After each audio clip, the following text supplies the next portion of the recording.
So the second release for Salesforce LWC in summer 24 is regarding the support for the use of third-party web components in LWC.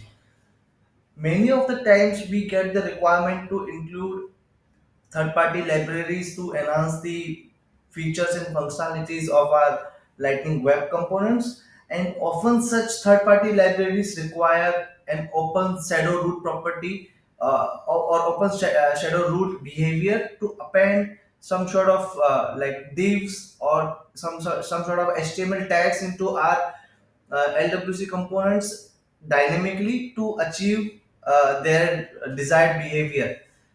Before summer 24, Salesforce was not exposing this shadow root property, meaning that it was by default set as close. So if any third party library that you were trying to include in your LWC component, and in turn that third party library if try to what I say if try to append some HTML components dynamically, it wasn't supported. But with this summer 24 release, Salesforce is now allowing third party libraries to like dynamically append some HTML components to support their features. And this update is currently in beta version. Let's now take a look at the practical use case of this. Here I have a component where I'm trying to like include a third party library called Monaco editor in my LWC component to provide some sort of code editor in my LWC for my next project.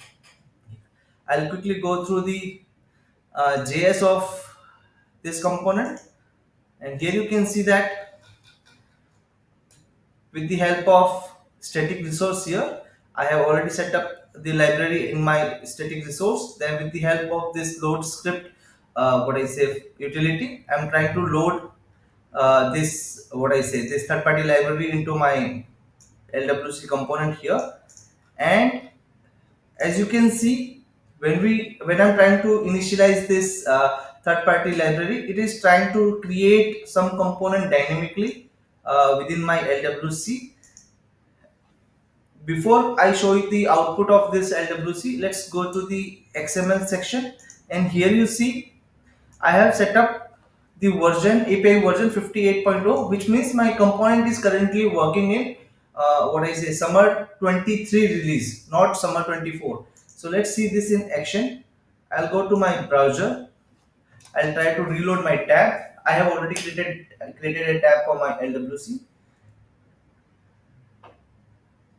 and you see I hit with an error that Monaco is not defined because this third party library tried to include like append some sort of HTML element into the DOM of my LWC. But since Salesforce by default doesn't support it in this up to the version 23, uh, it is not working as expected. Now let's try setting up something here to make this work. I'll go to this section and I'll change the API version to 59, because starting from the API version 59 in LWC, Salesforce ships the new enhancements for open shadow root behavior for the LWC components, which is the part of summer 24 release. Let's modify some changes here.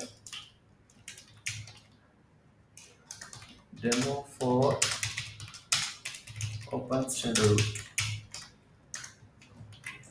I'm just adding a sample text just to see this in action.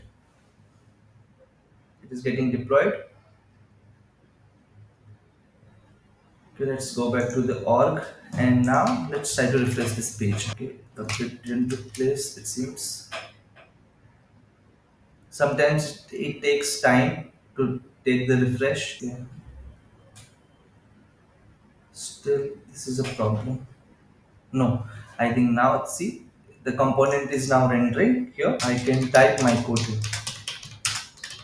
You see, initially it was not taking the refresh, but sometimes it take time to take the reload of the changes. Now, as you see here in my code, I have specified the version, what I say, 59, which as I mentioned, version start API versions starting from 59 and more. Salesforce incorporates the summer 24 release in the LWC framework. Therefore, just the change of by just changing this version, my third party library started working without having any issues. So this is the major impact or major enhancement that Salesforce is coming up with their latest release. Just to note, this update is still in beta, so you have to keep yourself updated with the when this function or this feature become what I say publicly available and rolled out to all the organizations. So I hope this update makes sense.